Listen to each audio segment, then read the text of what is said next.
Oui. Vous allez voir la réponse qui va vous plaire. Mais il faut pas que les patrons regardent quand même ta vidéo. Hein.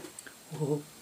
Ben non, ils s'apercevront que t'es pas neutre. Enfin, toi, comme tous les autres d'ailleurs. Oui, Vous êtes une infâme bande de comment ils disent, de gauchistes. de bolcheviques. Oui, bolcheviques, que sais-je. Oui, oui. Si on le prend comme ça, on se dit que c'est pour la bonne cause. Oui, ben oui, Après tout. On a des combines. Après tout. Oui, enfin, fallait bien. Dans tous les métiers, il y a ça, tu sais, il y a la façon officielle de vrai, et puis il y a tous les petits tours de main, parce qu'on sait que la machine, c'est là-bas qu'elle grippe, que machin, que truc. Oui, oui. Non, mais ça m'étonne que tu n'aies pas vu de pression politique, enfin, bon, quand même sur la... Tu as su, quand même, sur Pénicaud qui a retiré la décision de l'inspectrice du travail sur... Ouais. Bon. Ouais, ouais. Et c'était pas une question juridique. Non, non, non, non. C'était une question politique. Même parce que là, dans sa décision, la collègue disait rien ne prouve que c'est lui qui a déchiré la chemise. Oui. Parce qu'elle a vu toutes les vidéos, les machins, les photos, les machins. Bon, voilà. Donc je pense qu'ils ne sont pas passés encore au TA. On n'a toujours pas la réponse. Il n'y a pas encore de décision là-dessus. Non, donc ils sont dans la nature, là. Parce que ça prend toujours beaucoup de temps, comme disait l'autre. Ah oui. Bah oui. Eh oui. Eh oui. Bien dommage. Bien dommage. Bien dommage. Puis il faut attendu des procès pendant des années. Oui. Bon. Ça n'avait même plus de sens à un moment. Parce que tu comprends pas, avec tout ce qu'ils ont pu éliminer, par exemple au Prud'homme, il y a quelques temps, pour je ne sais plus quel... ils ont pu épurer tous les vieux dossiers. Ça les fait pas avancer plus vite. C'est toujours 18 mois. Alors qu'on leur a enlevé un stock de dossiers énorme. Pourquoi il n'y a pas d'obligation de juger dans les 2 mois, quoi? Oui. Non, enfin, tu sais, le temps social est important aussi. Tu sais, il y a des fois où il faut un peu de temps pour que la pression baisse, qu'on soit plus raisonnable, qu'on soit plus sous la pression. Bon, mais je veux dire que ça, c'est plus du raisonnable. Quand tu es à 18 mois, 3 ans pour faire un procès. Moi, écoute, une des dernières affaires que j'ai faites, c'était la fin de tout, quoi.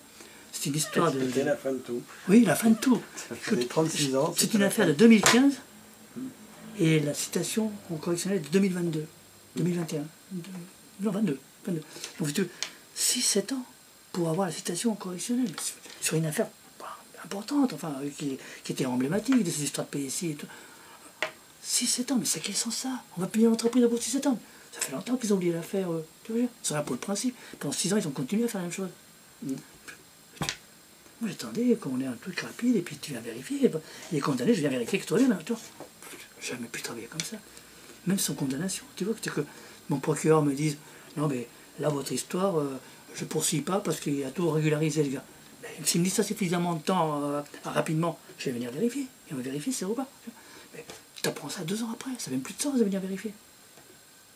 Non, c'est devenu un truc hyper compliqué, cette histoire-là. Le temps.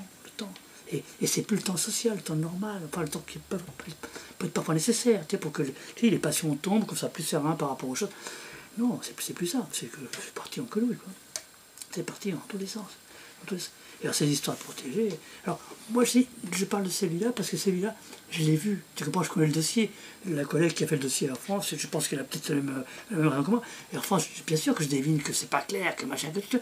Mais et que, comme tu dis, si la collègue pouvait dire qu'elle n'était pas établi, que c'était ce monsieur-là qui avait arraché la chemise, je ne vois pas comment. Mais tu vois, c'est pas la même force ce dossier-là que celui que j'ai vu où je me dis, oui, c'est vrai. Et ils ont fait ça, tu vois, il faut avoir du culot sur un dossier comme tel que je connais pour faire ça. Tu vois. Oui, non, mais tu t'argumentes en disant mon dossier il est tellement bon juridiquement que forcément ils sont obligés de suivre. Oui. Bah non. Celui auquel je pense, c'est 11 dossiers. Non, mais bah tu non. vois. Bah non. Tu vois bien toutes les grosses boîtes. J'ai vu te dire dans l'absolu, tu peux tout faire. J'ai vu te dire. Dans l'absolu, tu peux imaginer tout faire. Et les dossiers, tu dis, ils font ça sur ce dossier-là. C'est le dossier des boîtes... Toute la France va t'écolonner, quoi. Enfin, bah, toutes les grosses boîtes passent au cabinet, si j'ose dire, avant de demander le licenciement. Je sais pas, écoute. Alors, ça veut dire aussi que si la pression, on va dire, indue, entre guillemets, au sens de la Convention, ou l'exercice par le citoyen, entreprise, ce qui croit être ses droits, de râler, de se plaindre, d'influencer ou que sais-je. Maintenant, il y a même des influenceurs, paraît-il, sur les téléphones. C'est peut-être devenu un métier en tant que tel. Avant, c'était plus discret. Mais si c'est le cas, ça aurait dû avoir... Je parle de ce que je connais moi, hein, même tu dis, ailleurs je connais d'autres trucs, je les imagine, je les vois, certains je les ai vus ces dossiers-là. Mais mes dossiers à moi, ça n'a pas dû porter, parce que moi, si tu veux, une chose que j'ai bien comptée depuis le début de mon travail, c'était les recours hiérarchiques sur les licenciements protégés. Entre la date de mon premier jour d'exercice et la date de mon dernier jour d'exercice, j'ai eu 99 recours sur mes décisions. Et combien de décisions? Et 97 maintiens et deux décisions cassées. Et si je te donne les 2 décisions cassées, tu vas bien rigoler.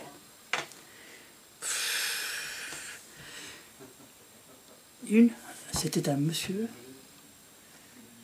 en Marne, dans ma jeunesse, je l'ai dit. 22 ans d'ancienneté dans une entreprise qui faisait des tracteurs pour la vigne, tu sais, la région Champagne. Une grosse boîte. Dans le secteur géographique, hyper connu, reconnu. Et mon gars, un jour, il a un arrêt de travail et l'employeur me demande l'autorisation de le licencier parce que pendant son arrêt de travail, il a distribué le journal L'Union, le journal local, le matin dans son quartier. Et que donc, on ne travaille pas pendant qu'on est malade. Alors, le dossier était puant, mais à vue de nez. Il avait fait suivre le gars par un détective privé qui disait il devait être à peu près 4h30 du matin. Quand le mec se levait pour aller au petit local en bas dans la ville, en Épernay, il allait chercher sa pile de journaux, il revenait dans son quartier, il faisait la tournée. Et après, il allait à l'usine. Parce qu'il faisait ça habituellement. Et le dossier puait parce que mon détective privé qui avait été le premier à faire la constatation disait dans son rapport que m'a présenté l'employeur, et il était l'heure, je suis devant le domicile, à telle adresse, et je vois un monsieur d'à peu près 51 ans. D'à peu près 51 ans. Qui sort, qui machin, qui bordel. Tu dis pas d'à peu près 51 ans, tu dis d'à peu près 50 ans, ou d'à peu près 55, ou d'à peu près 45, mais pas de 51 ans. Donc là, c'était le truc qui était cool, c'est l'indice qui m'a mis. Bref, je ne pas sur les détails. Je fais l'enquête, je m'aperçois que ce monsieur, il faisait ça depuis belle lurette, c'est que tout le monde savait que le matin, et c'est peut-être pour ça qu'on essaie de coincer là-dessus, il allait tous les matins faire sa petite tournée de journaux dans son quartier, il prenait 1 heure, et qu'après il allait à l'usine. Donc là, pendant son arrêt maladie, il n'avait pas arrêté, il avait compté sa tournée. Donc il ne s'était pas arrêté pour travailler, ce qui fait abusant. Il n'était pas non plus en train de faire quelque chose pendant son arrêt maladie de l'ordre de l'effort un peu considéré, c'était 1 heure, c'est pas ça, le quartier. Bon. C'est que les 2 critères de la jurisprudence de l'époque pour dire ah non, il commet une faute parce qu'il s'est arrêté pour travailler, hein, ou qu'il s'est arrêté et faire un effort immense, ce qui n'est pas bon. Mais j'avais aucun critère jurisprudentiel qui était rempli pour dire qu'il commettait une faute en tant que tel. Je m'aperçois en plus, parce qu'on est en Champagne, je m'aperçois en plus, je vais regarder le registre d'infirmerie, et les fiches de paye du mois de septembre quand on fait les vendanges. Et j'avais 72 personnes sur une boîte de 450, 72 personnes au mois de septembre, qui étaient malades, ou qui étaient en congé, et qui disparaissaient de l'entreprise pendant le mois de septembre, juste au moment des vendanges. Juste au moment de faire les vendanges. Et que l'entreprise n'agissait pas. Et aucune 72 personnes n'étaient vérifiées. Attends, t'es vraiment malade, toi, 3 semaines. Bref, je m'aperçois, enfin, je ne suis pas sur les détails, j'ai fait tout le tour de l'atelier, le type était hyper apprécié, bref, on avait pris l'occasion de lui faire la peau parce qu'on savait que... Bref. Je refuse le licenciement, l'employeur fait son recours, machin, etc. Je pense que quelque part, c'est un peu le malheur, c'est que c'est le moment quasiment où j'étais muté après, je suis revenu en région parisienne, parce que si j'étais resté là-bas, je pense que j'aurais fait comme j'ai fait plus tard pour l'autre. Je pense que j'aurais été avec lui. Parce que c'était vraiment dégueulasse. Et donc l'entreprise, le ministre, casse ma décision et autorise le licenciement. Et là, pareil, j'appelle la rédactrice, j'essaie de comprendre un peu le dossier, où j'ai péché, ou machin. Et j'entends textuellement me dire « Mais monsieur Hidalgo, vous avez juridiquement raison. Mais vous savez, le ministre ne pas autoriser le licenciement de quelqu'un qui répond à l'arrêt maladie, c'est pas terrible, ça fait pas bien machin, mais vous avez juridiquement raison. Et ça m'est resté. Écoute, ce dossier-là, il a plus de 30 ans. Et je me souviens encore de l'autre téléphone. Monsieur Hidalgo, vous avez juridiquement raison. Parce que j'ai expliqué. Vous avez politiquement tort. Voilà. C'est ça que je veux dire. Voilà. Donc là, oui, c'était une décision qui était prise par le ministre Conne. Et on donne des clous. Bon, l'argument était bête de dire ça. C'était le droit qu'il fallait appliquer. Et si j'avais été en Marne, j'aurais fait. J'aurais appelé les gars et j'aurais dit attendez, monsieur. Ça m'est resté dans mes regrets, tu vois. Parce que... Tu sais que l'Union, c'est le journal du PC. Non, je ne savais pas. Non. Bah, si. Non. Enfin, à l'origine, oui. Donc il était à la CGT et oui. au PC. Oui. Donc, c'était le journal local à l'époque, tu vois. Oui, donc, c'est le journal local de Reims. Oui, ça, c'était à Épernay. Et ça, c'est le premier. Je suis resté. Et le deuxième, c'est un monsieur qui avait fait de la tôle, qui travaillait depuis 4 ans et demi, un truc comme ça, dans une association, et c'était le cuisinier d'une cantine collective, dans une institution qui s'occupait de vieux d'une part et de jeunes filles paumées d'autre part. Et on s'aperçoit au bout de 4 ans et demi d'exercice que ce type-là, il a un casier judiciaire et qu'il ne peut pas travailler là. À cause des jeunes filles. Absolument. Et donc c'est un juge qui dit ça, qui s'est aperçu que machin, qui dit non, on ne peut pas, machin bordel. Non. J'essaie de savoir. Et l'employeur, alors c'était perdu d'avance parce que juridiquement il y avait un argument, c'est compréhensible. Mais je me suis servi d'un truc tout bête, c'est que l'employeur a fait une bêtise. Il s'était complètement emmêlé les pinceaux dans la procédure. Et il avait écrit au gars, le juge machin dit que vous ne pourrez pas travailler, par conséquent je vous licencie. Et j'avais averti l'inspecteur du travail, je vous licencie. Et puis il y avait tout le baratin sur pas de droit d'indemnité, pas de préavis, pas de machin, pas. Je vous licencie avec qui était licencié. Et donc, moi je me suis servi d'arrêt base à l'époque, qui disait que lorsque l'employeur avait déjà licencié, l'inspecteur du travail ne pouvait plus intervenir. Et donc j'ai renvoyé, en me disant, bon, ça permettra simplement au gars de discuter un peu et d'avoir peut-être de sortir de la boîte de toute façon, parce qu'il ne va pas travailler, mais au moins de sortir avec un préavis, 3 d'indemnité, parce qu'il aura négocié ça en disant, j'ai pas d'autorisation, vous ne pouvez pas me licencier. J'essayais, tu vois, d'arranger ce qui était inarrangeable, ce qui pas de problème, la boîte est allée voir le ministre, et le ministre a dit non, il n'avait pas licencié, c'était pas ça, mais vous êtes licencié. Et donc le ministre a cassé ma décision. Bon, je peux le comprendre, il a une autre interprétation, mais la jurisprudence là aussi était très claire. Il avait licencié, moi je ne pouvais plus intervenir. C'est les deux cas où on a revu mes décisions, le reste, je m'en toujours revenu. Et lorsqu'on a été de travers, comme le gars que je t'ai raconté tout à l'heure, c'est moi qui ai pris le soin de revenir, de remettre les choses en état. Oui, mais donc, tu m'as dit 99 contesté, oui. Mais en tout, ça, combien de décisions? L'ordre de grandeur, je l'ai estimé celui-là, parce que ça, c'est un registre que j'ai encore, hein, les recours. Et donc, numéro 1, numéro 2, machin, contre ça, c'est une estimation, j'ai dû prendre de l'ordre de 3500, 4000. Ouais, et c'est une estimation, ça, c'est les miennes. Parce qu'il y en a aussi beaucoup, c'est avec des collègues, parce que quand tu es vieux, souvent les gens venaient me voir, parce que tu as été une expérience, c'est vrai que c'est une matière où les gens craignent plus qu'ailleurs, hein, parce qu'on peut trouver des choses tellement diverses, tellement... Et donc il y a beaucoup de décisions, c'est moi qui les ai prises, si je puis dire, mais à travers mon collègue, parce que je l'aidais pour voilà. Ça veut dire 100 par an, quoi. Ouais, en moyenne, oui. Le plus petit que j'avais, c'était quand j'étais dans ma Cambrousse, là-bas en Marne. L'ordre de grandeur, c'était une quinzaine par an, tu vois, parce que là, il n'y avait pas de syndicat, c'est la campagne, machin. Et c'est les premiers qui ouvrent la tête, là, t'avais perdu. Hein. Mais après, quand je suis arrivé en région parisienne, j'ai eu une très très grosse secteur. J'avais 180 entreprises.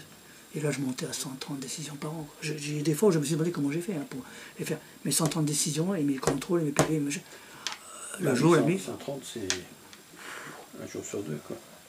Oui. Et je me souviens d'une journée à la filée. Quand je voyais que le dossier était facile, avec un peu d'expérience, tu vois, de me convoquer une à 14h, une à 15h, une à 16h, une à 17h, et de 17h à 20h, rédigé. On t'attend de 3 jours après, parce que j'avais pris le temps de réfléchir. Tu vois. Alors, peut-être que oui, non, c'était important. Et à une époque, je me souviens que j'avais été presque choqué quand même, parce que bon, tu avais beaucoup d'entreprises importantes, 180 entreprises de plus de 50, c'était une des plus grosses sections de France à l'époque, en fait. Et j'étais presque choqué à une époque, il y avait un rapport de l'IGAS qui avait commencé à envisager ça, en disant peut-être c'est un domaine qu'on devrait abandonner, ces histoires d'autorisation.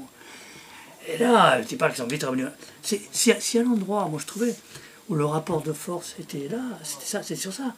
C'est le seul moment où c'est l'inspecteur du travail qui dit oui ou non. Oui ou non. Pas je vois un procureur qui a peut-être... C'est moi, oui ou non. Tu vois, et aller voir le tribunal, je ne suis pas content. Et donc, c'est que dans le rapport de force, c'est là où tu es très fort. Non, monsieur, l'autre, là, je le vois encore devant moi, quand je disais, mais monsieur, monsieur X, c'est pas la peine de demander l'autorisation de le licencier. Vous l'aurez pas, votre autorisation. C'est pas la peine. Tu vois, Oui, mais ils veulent retirer cette mission. c'est la retire. Je dis, on va perdre beaucoup plus que ce qu'on gagne à gagner un petit peu de temps, entre guillemets, pour autre chose, parce qu'on perdra de la force sociale. Tu vois. Et beaucoup de grosses entreprises, je les tenais avec ça. Parce que lorsqu'il a fallu qu'ils viennent me dire faire la peau au mec, machin, ça a été le refus et ça tenait la route. Qu'est-ce que tu fais? Non, c'est un élément du rapport. Et au contraire, si j'ai vu des collègues se griller complètement parce qu'ils étaient plus maladroits que moi, ils n'arrivaient pas, ils se faisaient retamer leurs décisions. Après, la boîte, t'en fous, tu menaces de quoi? On s'en fout, de toute façon. Non, c'est un élément important parce que on dit oui ou non. Là. Et puis derrière, il y a quand même, la défense de la démocratie sociale. C'est pas non plus rien ce qu'il y a derrière. Parce que, évidemment, il y a beaucoup d'employeurs qui se tiennent à peu près en Europe parce qu'il y a ça. S'il n'y avait pas ça. C'est le principe même que ça existe, qui dissuade aussi. Les gens disent, ah non, on ne peut pas faire. Si je me fais coincer en ayant licenciement de délégation d'autorisation, bonjour, t'es perdant d'office. Hein. Non. C'est un élément important. Mais il y a toujours quand même le même nombre d'acceptation de licenciement, c'est 92%, c'est sur 8% où il y a des... Je ne sais plus, les dernières années, oui, pour moi c'était 2 tiers, 1 tiers, grosso modo. 2 tiers, 1 tiers, grosso modo. Puis après les recours, établissements.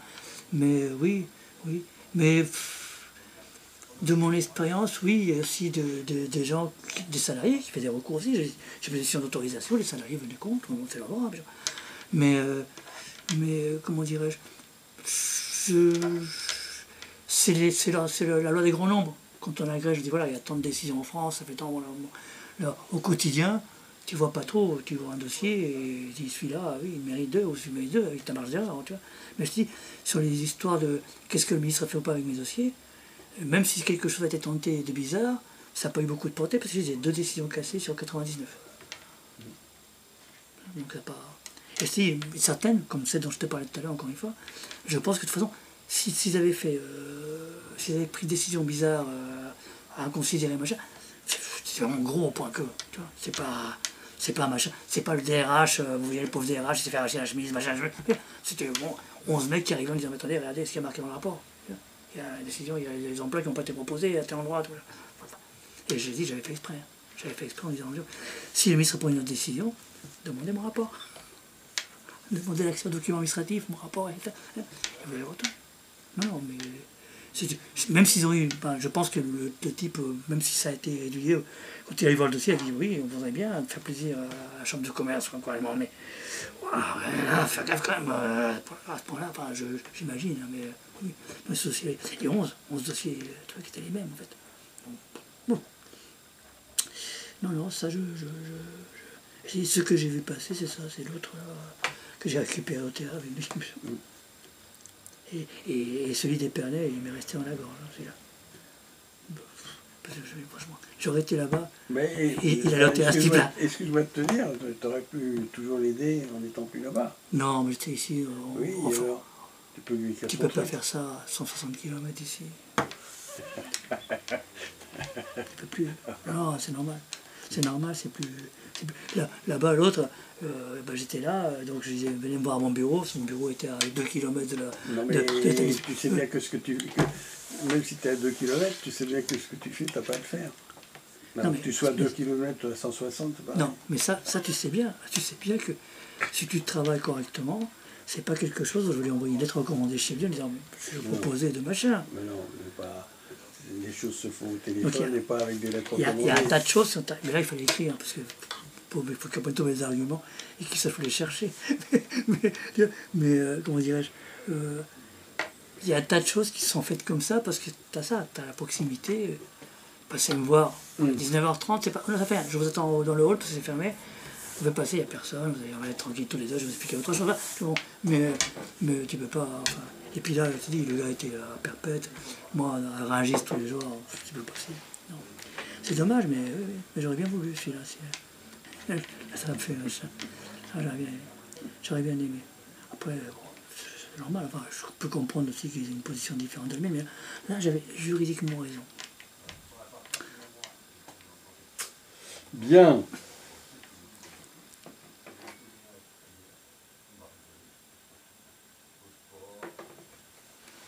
Écoute, on a quand même aussi à aborder, je pense, la déontologie, mais on en a fait beaucoup en même temps. Oui, sans le dire. On a fait comme M. Jourdain, on a fait de la Oui. prose sans le dire. Oui. On n'a pas parlé de l'état de nos services.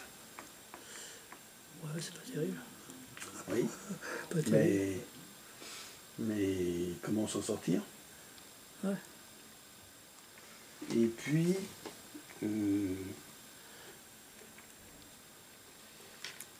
quoi d'autre?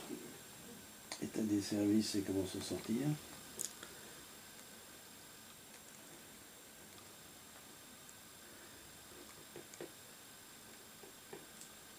Voilà. Donc, je ne sais pas si on entreprend ça maintenant, ou on fait ça... On se donne notre rendez-vous si tu veux.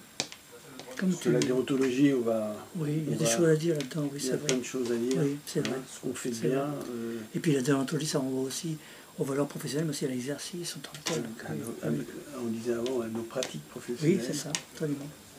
Et Voilà. c'est surtout les valeurs qu'il y a derrière, tu vois, Oui. ce que tu fais. Oui, oui. Oui. Ce qui est défendu derrière ces pratiques, en fait, en valeurs. C'est un côté éthique, la déontologie, tu vois. Oui. Et donc oui, c'est derrière, ça renvoie à ça. Comment tu fais un contrôle et en faisant gaffe à quoi. Oui, et puis, si j'ose dire, quelles sont nos valeurs républicaines? Parce qu'en fait, on a des valeurs républicaines très classiques. L'égalité des droits, Ouais. Mais protection des salariés, enfin, tu vois, c'est très classique, ça n'a rien de révolutionnaire. il y a comme des choses, oui. Non, mais, enfin, ouais. non, mais je pense que c'est tout à fait révolutionnaire. Oui, mais oui. c'est des trucs, ça fait très Troisième République quand même. Oui, c'est la création du corps, oui. Oui. Mais moi je prenais plus, si tu veux, j'oubliais la vie sociale qui est plus large que l'inspection du travail, et je venais sur la juste inspection du travail. Est-ce qu'il va gérer juste l'inspection du travail? Ça va être, si tu veux, quelque chose qui va être derrière tout ce qu'on a comme normes, notamment je pense à la Convention 80, tu vois, et tu tires de là tout un tas de choses qui sont ton comportement, tu vois, et ce qui est protégé. Par exemple, bêtement, si tu veux, lorsqu'on te donne 50 références dans la Convention 80 pour qu'il y ait une certaine confiance entre les travailleurs et l'inspecteur du travail, ben c'est aussi pour défendre, si tu veux, cette idée que c'est le salarié qui est défendu derrière tout ça et qui doit rester anonyme pour qu'il n'y ait pas de répression. Et si on te dit dévoilez pas les plaintes, c'est parce qu'on défend cette valeur aussi de protéger le gars. Donc il y a tout ça derrière. Tu vois. Et avant même de ce qui serait derrière, le deuxième rideau, c'est on est dans un État républicain, il y en a ces valeurs-là devant nous, et on fait partie des gens, à l'origine, du moins au XIXe siècle, qui étaient les plus ardents défenseurs de ça. C'était quelque chose qui était républicain, laïque, qui était civique. Mais là c'est l'inspecteur, tu vois, au sens le plus cru du terme, si tu veux, c'est ton indépendance de fonctionnement. C'est ton libre choix lorsque tu as décidé de faire ça ou pas ça. C'est tout ça, toutes ces valeurs-là qui sont derrière. C'est le fait qu'il ne soit pas être incorrompu. Parce que c'est très facile. Voilà. C'est tout un tas de valeurs. Il y avait. C'est pas limitatif, parce que justement c'était amené à évoluer. Mais c'était 10 chapitres, je crois, de mémoire, qu'on avait dans le premier memento, le tout premier, pas les conneries qu'on fait les autres après. Les 10 premiers principes de déontologie, voilà. Daniel Bouet. Voilà, c'est lui de 2004, de 2004-2006. Voilà. Et il y en avait 10, et c'était pas limitatif, hein, mais on avait 10 choses comme ça, et c'est vrai que ça renvoyait aussi à des choses que l'inspecteur défendait, et qui n'étaient pas forcément chez les autres. Tu vois, la défense du salarié, de son anonymat, oui, c'est spécifique à nous. Parce que derrière, nous, on doit protéger quelqu'un. La police, elle ne défend pas. Elle commence à parler de défendre ses indicateurs, que ça. Mais il n'a pas en charge, il n'a pas cette obligation déontologique de défendre les gens, leur anonymat, pour les protéger, etc. Et, enfin, défense des indicateurs. J'appelle ça indicateur, entre guillemets. Non, mais les indicateurs de la police, c'est souvent des truands. Oui. Alors que nous, on ne défend pas des truands. Non, enfin, non, nos indicateurs ne oui, sont pas des trucs. oui, Hein. non. Mais ça n'empêche qu'on appelle ça des la police, elle n'a pas des gens subordonnés. Nous, c'est des gens subordonnés à ceux qu'on contrôle. C'est social qui est la difficulté.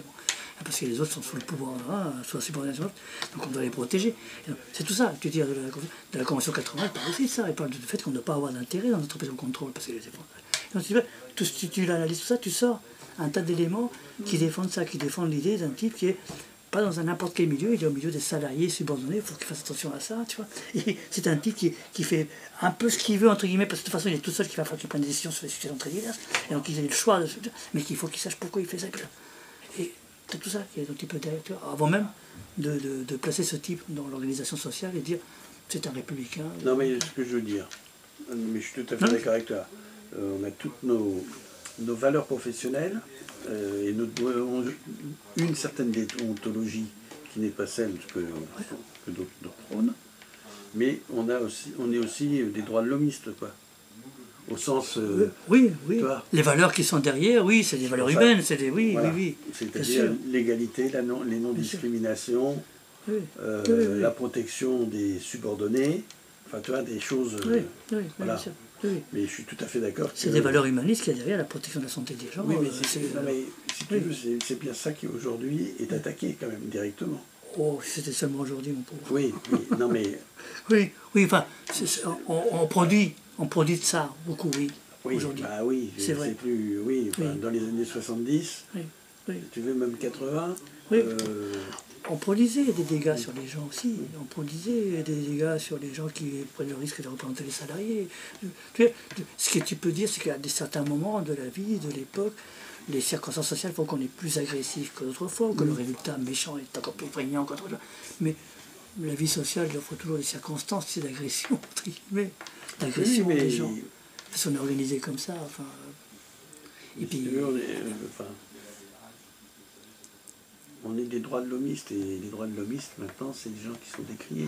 Ah ben la société aujourd'hui, tout ce qui est... Oui, d'accord, je comprends. Oui, tu es encore plus décrédibilisé aujourd'hui que tu ne l'aurais été. Oui, quelqu'un qui aurait dit... Tu défends des syndicalistes, tu défends des criminels qui font des manifestations interdites, tu défends, etc. Je n'avais pas compris en ce sens-là. Oui, absolument. Je n'avais pas compris en ce sens-là. On est très... Oui. Et en même temps, quand tu dis à tes collègues qu'on est des républicains, alors, eux, ils se pensent révolutionnaires, mais je veux dire... Non, tu révolutionnes rien. Mais on est sur les valeurs très simples. Ah, oui. L'égalité, protection des subordonnés, des choses... Tu me renvoies à mon seul cours de droit, avant que je décide de passer, droit social, avant que je sois passé, que je décide de passer le concours. C'était... Lyoncan Gérard, le vieux. Et son introduction à son cours à l'époque, dans mon souvenir, c'est resté, le droit du travail, disait-il. La question c'est, est-ce que c'est un droit de protection des travailleurs ou c'est un droit de régulation du système capitaliste? Voilà. Et tu vois un peu ça, oui, on est des républicains, mais parce que derrière il y a aussi un système qui est celui-là, et qui voilà, on aide à le réguler d'une certaine façon aussi, est-ce qu'il n'explose pas? D'autre côté, bah oui, c'est aussi peut-être un droit qui protège les travailleurs, qui a vocation, même si dernièrement tu peux te poser des questions sur en protecteur, les lois sur la modulation du temps de travail, voilà. Donc c'est peut-être que ce débat-là revient, oui, et je me souviens de très jeune, de ce premier cours, et de Gérard Lyoncan là-bas, dans l'amphi du Panthéon, et avoir ce débat-là. Et c'est vrai que si tu le prends comme ça, aujourd'hui, oui, ta fonction, dire je suis républicain, je pense qu'il y a quelque chose de collectif à créer dans les sociétés, pas seulement d'individuels. Aujourd'hui, ça fait ringard, quoi, oui, plus ringard qu'avant. Oui, c'est vrai. C'était fera autant de dégâts qu'avant, sinon plus ou différent, mais c'est vrai que tu aurais dit devant ça, moi je me prétends que je suis plutôt pour la collectivité, pour trouver des choses qui... Bon, je suis républicain, je veux que les gens puissent s'exprimer. Tu aurais dit ça il y a 40 ans, tu es passé moi pour un hurluberlu. Oui, c'est vrai, je pense.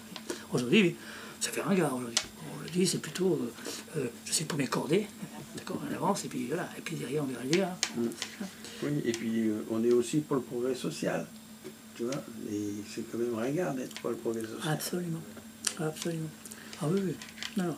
Ça oui, c'est l'image sociale. On est pour l'amélioration des situations de travail. Voilà. Et ça, C'est pas ça le sujet. Le sujet, Non. c'est est-ce qu'on rapporte du fric ou pas, quoi. Oui, oui, oui, oui. L'économie d'abord.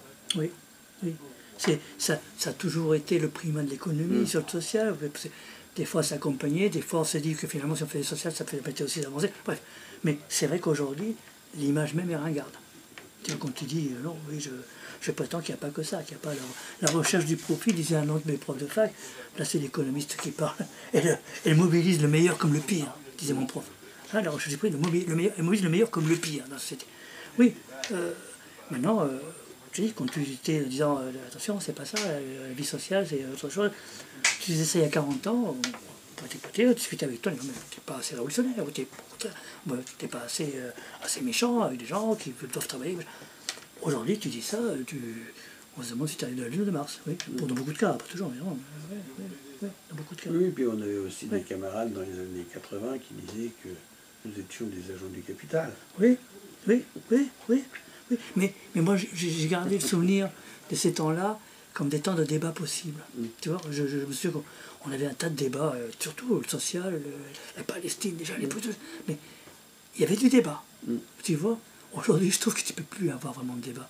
Qu'il y a des choses qu'on ne peut même plus dire aujourd'hui par rapport à ce qu'on pouvait dire il y a 40 ans, parce que ça va être mal interprété, parce qu'il y a 3 mecs sur les réseaux sociaux qui vont te faire la poubelle. C'est devenu, enfin, de ce point de vue-là, pour moi, on a vraiment rétréci, mais rétréci socialement, tu vois, de ce que je me souviens qu'on pouvait dire il y a 80 ans, et débattre. Je ne vais pas te tuer, tu dis ça, mais je te convainc que c'est pas ça. Tu vois, c'est pas, j'ai mon opinion arrêtée, je vais pas. On débattait.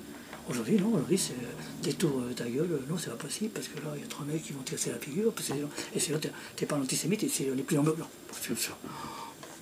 Non, je suis très, très pessimiste, je banalise des choses.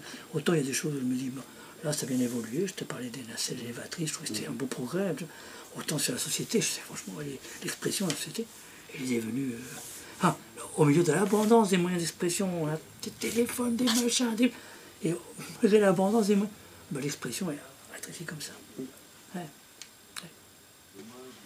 Bien. On va s'arrêter là. Yes. Avec quand même une petite difficulté. Vas-y voir.